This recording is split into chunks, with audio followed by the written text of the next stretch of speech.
ह्या पूर्ण एक्झिबिशनमध्ये ना प्रत्येकजण स्वतःचं एक कलेच्या माध्यमातून स्वतःच्या स्टाईलमधून स्वतःची एक शैली डेव्हलप केलेली आहे सगळ्यांनी आणि त्यातून ते त्यांना जे काही सांगायचं आहे ते अभिप्रेत होतच असतं.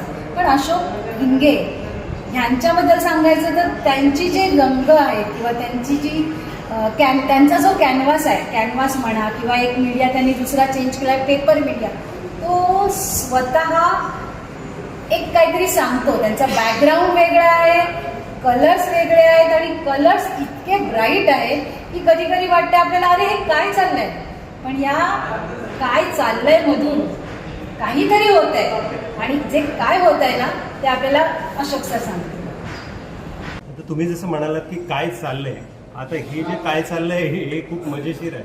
कारण हे जे काय चाललेलं जे आहे ना हे माझ्या रोजच्या प्रवासात किंवा माझं जे बदलापूर टू अंधेरी जे येणं जाणं आहे ते सगळं काय चालल्याच्या याच्यातच आहे. आणि मी स्वतःला पण तोच नेहमी प्रश्न विचारतो की नक्की काय चाललंय. तर मग त्याचं जेव्हा उत्तर मी गेल्या 15 वर्षापासून शोधतोय, जो माझ्या रोजच्या प्रवासातलं जर तुम्ही बघितलं ना तर हे जे फॉर्म्स आहेत हे सगळे फॉर्म्स माझ्या त्या काय चालल्याच्या मधले आलेले आहेत. जसं ते ट्रॅव्हल करताना मुंबईतली जी लोकलमधली जी गर्दी आहे ती गर्दी आहे, तुम्ही जर बघू शकता इकडे ती गर्दी आहे. आणि मग ते रंग मला ज्या माझ्या पद्धतीने किंवा आजूबाजूच्या सराउंडिंगनुसार जे अभिप्रेत आहेत तशा पद्धतीचे रंग मी जसं मूड आपण म्हणूयात तर तो मूड कॅनव्हासवर रंगाच्या थ्रू आणि त्या आकारांना एक भावना त्याच्यानुसार मी पेंट करण्याचा प्रयत्न करतो. जर विचारलं तर एवढा सगळा कोलाहल जो आकारात किंवा रंगात जो आहे तर तो येलो बरोबर तो ब्लू पर्पल त्याच्याबरोबरचा किंवा बाकीचे पण कलर्स त्याच्यामधून जो ब्लू आहे ना बाकीचे जे ब्राईट्स कलर्स आहेत तो किऑस्क आहे.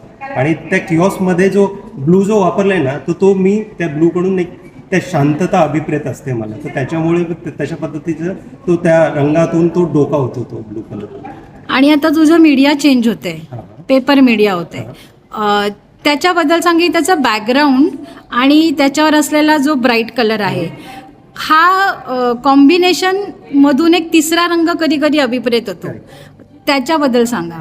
आता इकडे जर बघितलं तर हे जे आहे तर याचा अगोदर मी तो पिंकिश टोन जो आहे तर तो घेतला. त्याच्यानंतर मग ते फॉर्म क्रिएट झालेले जे नॅचरली जे होतात मी जी प्रोसेस करतो त्या प्रोसेसमधून जो फॉर्म राहतो मग त्याला मी त्या पिंकवर तो एक ब्लू देतो. तर तो ब्लू न राहता तो पिंक आणि तो ब्लू तो काइंड ऑफ थोडंसं ब्लॅकिश असं तो होतो. इथे पण तशाच पद्धतीचा आहे. तर तो कलर डायरेक्ट नसतो तर तो मिक्स करून